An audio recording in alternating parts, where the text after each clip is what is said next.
says, who's gonna License to Kill, sung by Richie Havens. This is Democracy Now!, democracynow.org, The War and Peace Report. I'm Amy Goodman with Nermeen Sheikh. We turn now to the question of airport security. How safe are the security scanners being used at airports? On Monday, the House Committee on Oversight and Government Reform held a hearing to allow the TSA to try to explain why Americans are subjected to such controversial procedures. The title of the hearing was Effective Security or Security Theater. However, one guest's invitation was unceremoniously rescinded. Bruce Schneier, an outspoken critic of security measures used by the TSA, says he was formally uninvited after the agency complained about his vocal opposition to body scanners. He wrote on his blog, quote, "The excuse was I'm involved in a lawsuit against the TSA trying to get them to suspend their full-body scanner program, but it's pretty clear the TSA is afraid of public testimony on the topic and especially of being challenged in front of Congress," he said. Schneier opposes full-body scanners, saying they're ineffective, misleading, and sometimes compromise passengers' dignity and health. He's also deeply critical of the TSA's approach to security threats. If you think about what they do, they're always preventing against what happened last time, right? Terrorists use guns and bombs. No. TSA takes away guns and bombs. The terrorists use box cutters. They take away box cutters and knitting needles. Terrorists put bombs in their shoes. They screen shoes. The terrorists use liquids. They take away liquids. Terrorists put bombs in underwear. They put in full-body scanners. The terrorists are going to do something else, right? This is a stupid game, and we should stop playing it. Bruce Schneier is involved in a lawsuit filed by the Electronic Privacy Information Center to get the TSA to stop using body scanners pending an independent review. The TSA has installed about 640 full-body scanners at 165 airports as of January. For more, we're joined by Mark Rotenberg, Executive Director of the Electronic Privacy Information Center, known as EPIC, and here in New York, Michael Graybell. He's a reporter at ProPublica who has written a series of articles on TSA scanners. So let me begin with Michael. This weekend, I flew to Minneapolis, and I always opt out of the big new scanners. And in Minneapolis, when I said I didn't want to do it, you know, they make you wait for quite a while. It's kind of punitive. They don't have to because the person's standing there not doing anything. And eventually they say, OK, now you can come over. And then she started to argue with me about the safety. And she said, I don't see why you are not doing this. This is outrageous. And she's arguing. I said, I don't even want to have a discussion about it. I just don't want to do it. I have that option. Although nowhere did it tell me I had that option. She told me how it is much less dangerous than using a cell phone. Do I use a cell phone? I said, I really just want to get to the plane. And she said, do you use a cell phone? I said, I don't want to answer that. I just want to go to the plane. And she said, I need to know if you use, which of course she had my cell phone and wasn't giving it to me.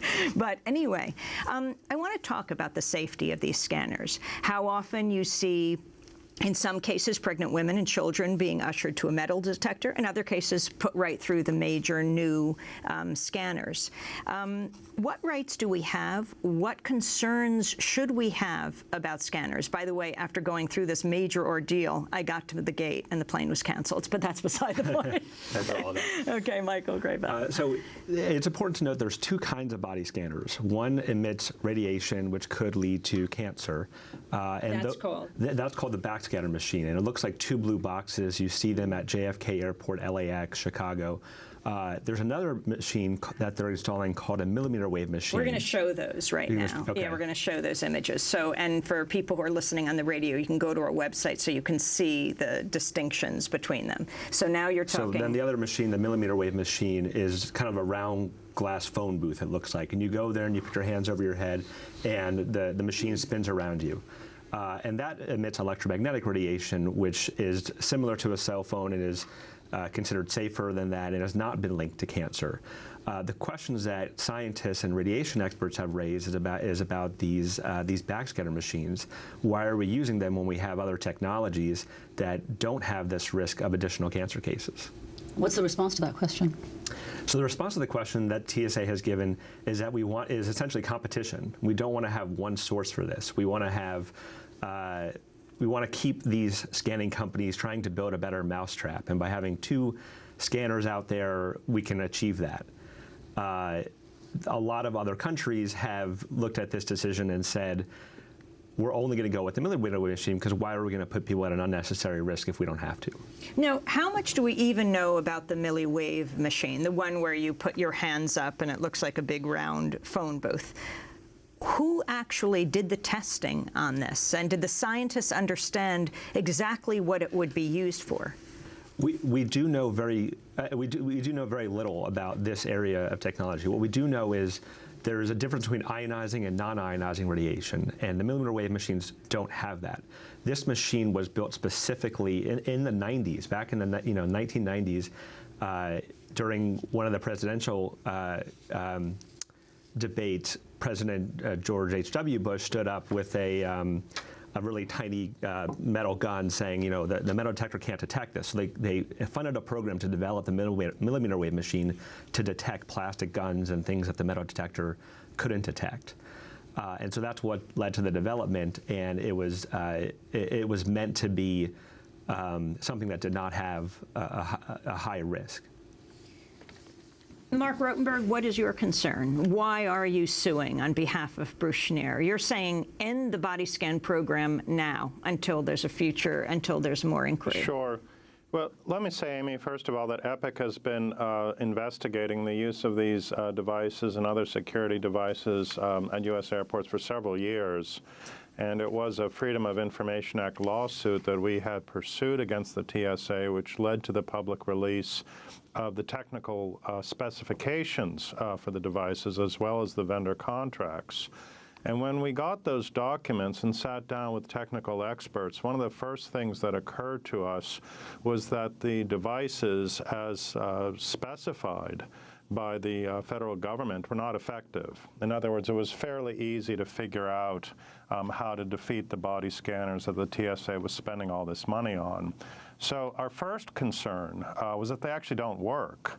And as we studied the documents more, we also became aware of some privacy risks that the TSA had not described. That was the fact that the devices were designed to store and record images. So now you have people going through these, essentially it's like an X-ray digital camera. It takes a picture of you with no clothing on. And with the capability of storing the images, the privacy risks were substantial. The third issue that came up is the health risk.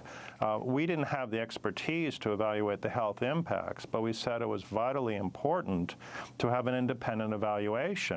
And every time the TSA is pressed on that issue, they always point to studies that they have arranged with other federal agencies. They have simply refused to allow independent experts to make their own evaluation. So for all of these reasons, the lack of effectiveness, the privacy invasiveness, as well as the failure of the agency to conduct a real independent evaluation, we have sued to have the program suspended.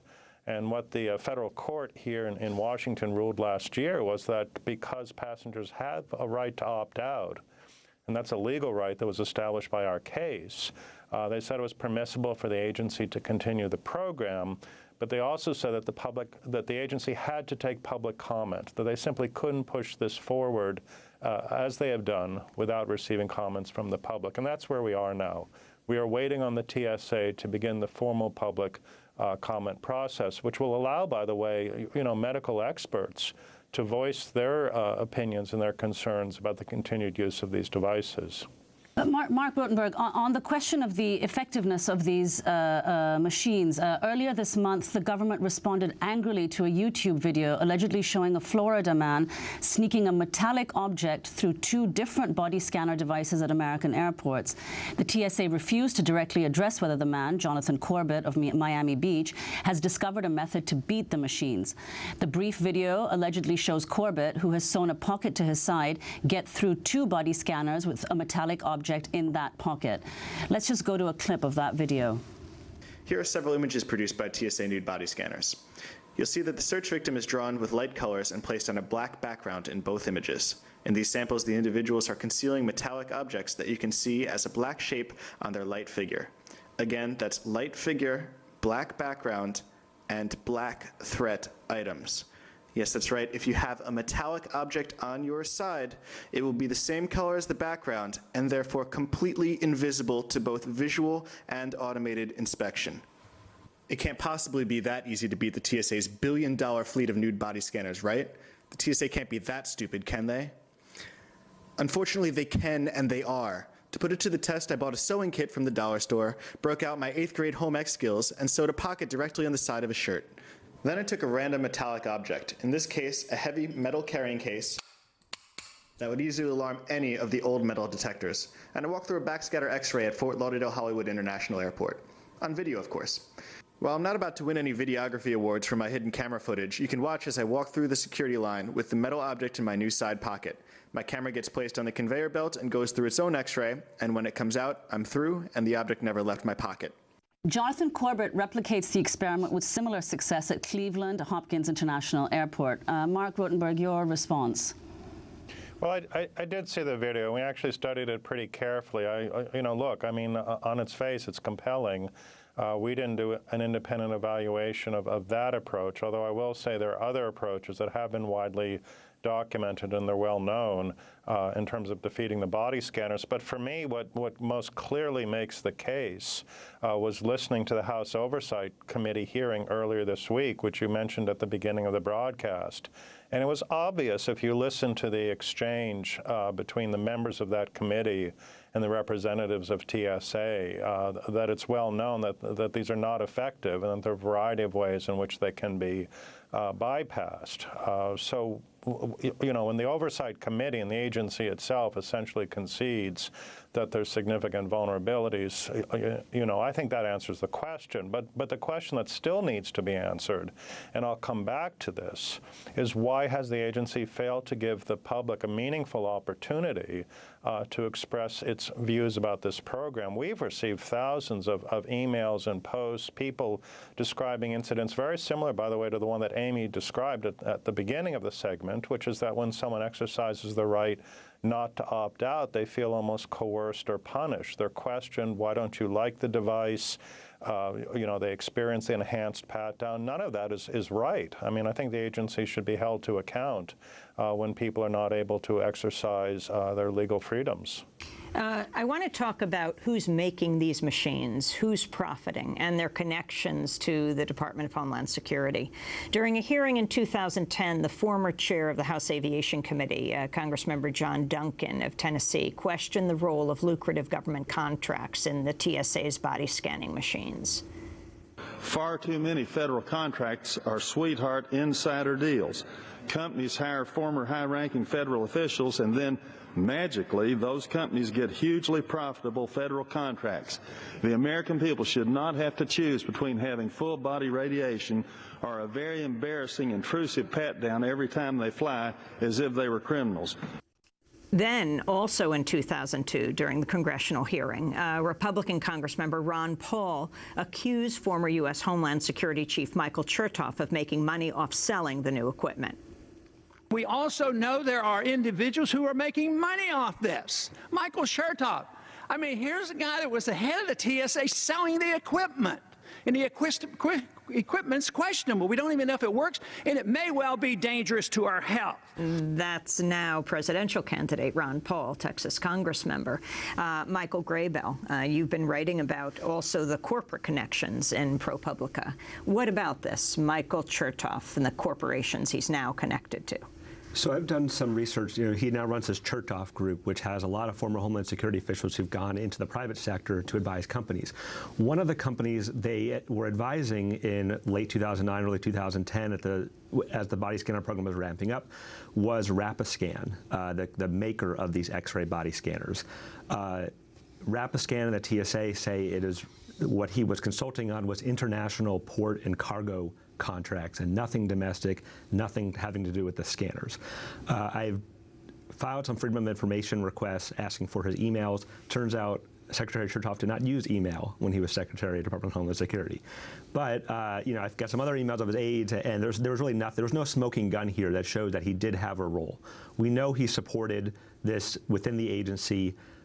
We don't know that he's profiting directly from the scanners. What we do know is that for a long, long time, there was a lot of opposition about the scanners for privacy reasons, for safety reasons. And around 2006, there was this big ramp up of a lobbying campaign by both companies, Rapiscan and L3, There were plants built in specific members of Congress, their districts, to build machines. There were big contributions, political action committees set up, and it was around this time that they started gaining more and more acceptance. That's not a direct, you can't draw the direct link, because it was also around this time that we started discovering that our airport security was woefully short for detecting explosives. And so there was a lot of controversy about, did you know you could get through an airport with explosives and nothing to stop you? So both of the things are happening around the same time, and there is a lot of money involved. Mark Rotenberg, could you comment also on this? I mean, you will often see Chertoff on television ramping up the whole concern and fear at airports, but never do they talk about his connection, the Chertoff group, consulting for example, Rapiscan. Well, the connection was reported several years ago, in fact, I think in the Washington Post. Michael Chertoff did concede that his company, his consulting group, received roughly $1 million from Rapiscan the year after he stepped down as Secretary of Homeland Security. There's quite a lot of this that goes on, by the way. It's part of our objection, of course, to the purchase of many of these new systems. I mean, not only do they have severe impacts on privacy and liberty, but oftentimes they're being done to, give money to federal officials who had some role in evaluating them previously. It's really a very inefficient use, I think, of government resources. And it's interesting also when you think about the adoption of these systems in the U.S. and you contrast that with how other countries have simply said it doesn't make sense to us. We're not going to do this. They're not effective. The health concerns were identified, in fact, by European governments a couple of years ago.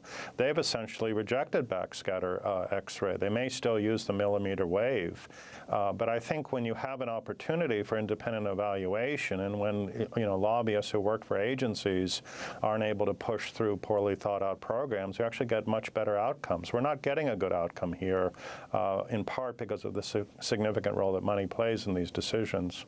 What about exposure of the people themselves, the TSA workers themselves around these machines? Let me put that to Michael Graves and to Mark. Sure. So the TSA screeners, I've spoken to many of them who are scared of these machines. I've spoken to a lot of, so there's some others who are comfortable. But this is, the TSA and the studies that they have commissioned themselves show it to be a small amount. They don't consider them radiation workers. But there's there are a lot of TSA screeners and a lot of people in the public who say, why not allow them to wear radiation badges so that we can find out for sure? And they have... Some people said who they worked for private companies before 2001 being contracted had dosimeters on them. But now they don't. And then don't pilots and stewardesses get to opt out? Because they get, which tells us something. And the radiation technicians have told some of the TSA screeners that if I were on these machines, I'd be wearing a radiation badge. But the TSA has refused to let them. Mark Rotenberg. Well, actually, in fact, I think the TSA is going to make dosimeters available to the TSA officials who work with the devices. We've been following the notices in the Federal Register pretty closely, and a few months ago there was an indication that the TSA was launching a pilot program to make dosimeters available. Now, they will continue to maintain that there's no health risk, but there's been quite a lot of concern expressed, and I think now they're beginning to acknowledge that people should have the right to at least know the level of exposure that they might be subject to. I'm also looking at a 2010 New York Daily News piece about Janet Napolitano, the current Department of Homeland Security Secretary. It says airline passengers might want to consider a trip to the gym before heading to the airport now that the high-tech body scanners have been unveiled at Kennedy Airport. Department of Homeland Security Secretary Janet Napolitano yesterday hailed them as an important breakthrough for airport security and fight against terrorism. Yet when it came to testing the devices, which produce chalky naked X-ray images of passengers, she turned the floor over to some brave volunteers. I don't know if it was because she didn't want the pictures or she didn't want the exposure in all senses, but what about that, Michael? The secretary herself didn't want to go through it. That's interesting. I don't know that particular event, but what happened to those pictures? So, and Mark might have more knowledge about this than I do, but my understanding is in the pictures, the millimeter wave machines, the ones again that look like the round glass phone booths, only create a generic Gumby type picture of you, and everyone looks the same. The backscatter X-ray machines still produce an image of you. It is a kind of a faded, more of a chalk outline, but you can still see, parts that you might not want a screener to be seeing of you. So this has been kind of a big concern of the program for a long time, and Mark should probably Mark, 10 seconds as we wrap up. Sure. Well, both devices capture the complete detail. The images that they show can be filtered, and they did that to address privacy concerns. But the privacy risks remain, and we continue to believe the program should be suspended pending an independent evaluation. Do you think children, pregnant women, should go through them? I'm not a medical expert, but it concerns me that the TSA has been reluctant to allow medical experts to make that evaluation.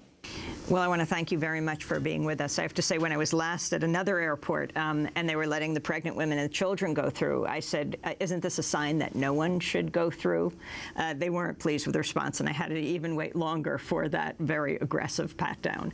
Mark Rotenberg, I want to thank you for being with us, Executive Director of EPIC, the Electronic Privacy Information Center, and Michael Graybell for your great series and ProPublica. This is Democracy Now! We'll link to that series at democracynow.org. In 30